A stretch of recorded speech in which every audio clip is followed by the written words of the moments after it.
Assalamualaikum warahmatullahi wabarakatuh. Salam sejahtera bagi kita semua. Sebelum saya memasuki argumen yang akan saya sampaikan dan telah saya siapkan, maka perkenalkan terlebih dahulu, saya Nila Firdaustina Rahman, akrab dipanggil Nela dengan NIM 1322511217 dari Fakultas Keperawatan. Sebelumnya, selamat pagi para juri dan rekan-rekan tim pemerintah serta hadirin yang saya muliakan.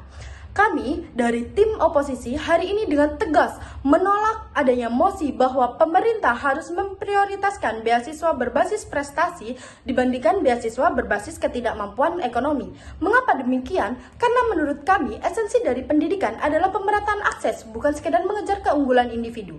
Jika beasiswa diprioritaskan hanya pada mereka yang sudah berprestasi, maka negara justru memperlebar kesenjangan sosial dan mencederai prinsip keadilan.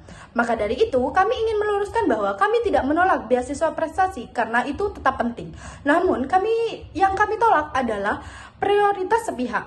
Negara tidak boleh lebih memanjakan kelompok berprestasi yang pada kenyataannya sudah lebih banyak mendapat kesempatan dan fasilitas. Sementara kelompok yang kurang mampu malah semakin termarginalkan. Masuk pada argumen pertama saya, yaitu pendidikan adalah hak, bukan hadiah. Pendidikan bukan sekedar penghargaan bagi yang berprestasi. Pendidikan adalah hak dasar setiap warga negara sebagaimana yang dijamin pada Undang-Undang Dasar 1945 Pasal 31, yang artinya negara memiliki kewajiban memastikan anak-anak dari keluarga yang kurang mampu tidak terhalang biaya untuk melanjutkan pendidikan. Jika prioritas utama negara diarahkan ke beasiswa prestasi, maka jutaan anak cerdas dari desa, dari keluarga buruh, dari pelosok akan kehilangan kesempatan hanya karena mereka tidak punya fasilitas belajar sebaik anak-anak dari keluarga kaya. Dengan kata lain, negara tidak boleh menutup mata terhadap ketidakadilan struktural ini. Argumen yang kedua yaitu prestasi tidak netral, tapi lahir dari akses. Maka mari kita refleksikan bersama, apakah prestasi murni lahir dari usaha pribadi? Jawabannya tidak sepenuhnya, karena anak dari keluarga kaya punya akses ke les private, buku, internet, laptop, bahkan sekolah favorit. Sementara anak dari keluarga kurang mampu, banyak yang harus bekerja sambil sekolah, belajar tanpa listrik, dan juga tanpa bimbingan. Maka ketika pemerintah mengatakan, kami memprioritaskan prestasi, itu sebenarnya artinya memprioritaskan anak-anak yang sejak awal sudah diuntungkan oleh sosial dan ekonominya. Apakah ini adil? Jawabannya tentu tidak. Yang argumen ketiga yaitu beasiswa ekonomi menciptakan keadilan sosial dan mobilitas vertikal.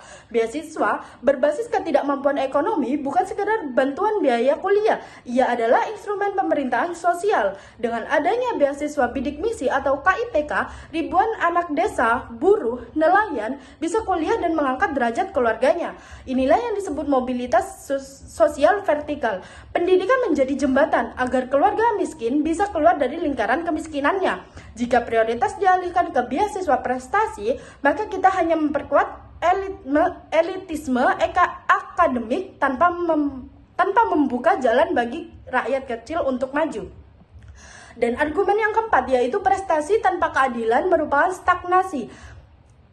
Negara memang butuh SDM unggul, tapi pertanyaannya, apakah kita bisa membangun bangsa hanya dengan segelintir orang pintar? Sementara mayoritas rakyat terpinggirkan, pembangunan bangsa memerlukan di mana seluruh lapisan masyarakat ikut terangkat. Jika negara hanya fokus pada elit berprestasi, maka jurang sosial makin lebar, yang kaya makin pintar, dan yang miskin makin tertinggal. Bangsa hanya berisi segelintir ilmuwan top, tanpa masyarakat yang kuat dan berdaya tanpa rapuh. Dan argumen yang kelima yaitu prestasi dan kemampuan ekonomi bisa dikombinasikan. Solusi bukan dengan mengorbankan beasiswa ekonomi, tetapi mengintegrasikan dua pendekatan. Misalnya, beasiswa bisa diberikan dengan syarat prestasi minimal tertentu, tetapi dengan diprioritaskannya untuk kelompok ekonomi ke bawah. Atau pelajar miskin yang berprestasi sedang tetap dapat afirmasi lebih besar dibanding pelajar kaya yang berprestasi tinggi. Artinya, negara tetap mendorong prestasi, tetapi tidak meninggalkan prinsip keadilan sosial.